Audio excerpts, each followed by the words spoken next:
જો આ કબૂતરનું અત્યારે ઓપરેશન થયું ને એને અત્યારે પાટાપિંડી કરે છે, એને ટાંકા લીધા છે. હવે અત્યારે આજે મકર સંક્રાંતિનો તહેવાર છે એટલે આપણે બધા જ ફેમિલી સાથે પતંગ ચગાવતા હોય. હવે પતંગ આપણે ચગાવી આપણા શોખમાં કબૂતરનો જીવ જતો રહેતો હોય છે. આપણે ઘણા બધા જોઈએ છે કે દોરામાં ફસાઈ જાય કબૂતર, કબૂતરના ગળા કપાઈ જાય, પગમાં વાગી જાય, પાંખ કપાઈ જાય. આપણું જેવી રીતે ફેમિલી હોય છે ને એવી જ રીતે કબૂતરનું પણ ફેમિલી હોય છે.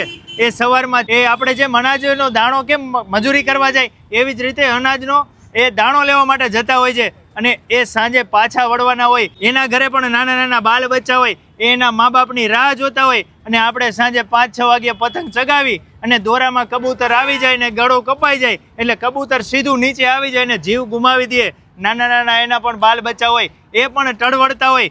જો તમે પણ સાંજે પતંગ ચગાવતા હોય ને તો મારા વાલીડાઓ મહેરબાની કરીને 2 હાથ જોડું છું તમને.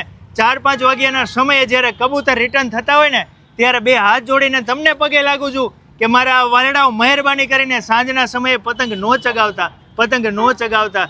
તમે નહીં પતંગ ચગાવો ને તો ઘણા બધા કબૂતરનો જીવ બચી શકે છે. અને છતાં પણ ક્યાંય તમને કબૂતર ઘાયલ થયેલા દેખાય તો ડિસ્પ્લે ઉપર તમને એક નંબર આપું છું, એ નંબર પર તમે કોન્ટેક્ટ કરજો. રાજકોટના કોઈ પણ ખૂણે કબૂતર હશે, તમે પૂરેપૂરું સરનામું એડ્રેસ આપશો એટલે આ ટ્રસ્ટીઓ, આ સંસ્થાના લોકો તમારે ત્યાં આવશે, કબૂતરને લઈ જશે અને યોગ્ય નિદાન કરીને અહીંયા ટ્રીટમેન્ટ કરવામાં આવે છે અને કબૂતરનો જીવ બચી શકે છે. અમારી સારવાર અત્યારે ચાલુ જ છે અને અમારે મોદી સ્કૂલમાં એક સંસ્થા અરહમ યુવા સેવા સંસ્થા છે, 5 વર્ષથી કામ કરે છે. ક્રિસ્ટલ મોલમાં આ વખતે અમારો સ્ટોલ છે અને એક ઉમિયા ચોકમાં સ્ટોલ છે.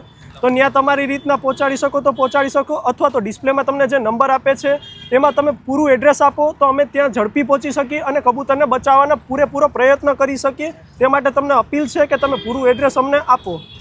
ડિસ્પ્લે ઉપર નંબર આપેલો છે, લોકેશન પણ આપેલું છે. જો બની શકે તો કબૂતરને તમે અહીંયા જ સુધી પહોંચાડી દો. એક તો એમનો સ્ટોલ આવી જાય છે ક્રિસ્ટલ મોલની એક્ઝેક્ટ સામે, બીજો છે ઉમિયા ચોકમાં. એટલે આ વિડીયોને વધુમાં વધુ લોકો સુધી શેર કરી અને કબૂતરનો જીવ બચી શકે એવી આપણે બધાને બનતી મહેનત કરવાની છે.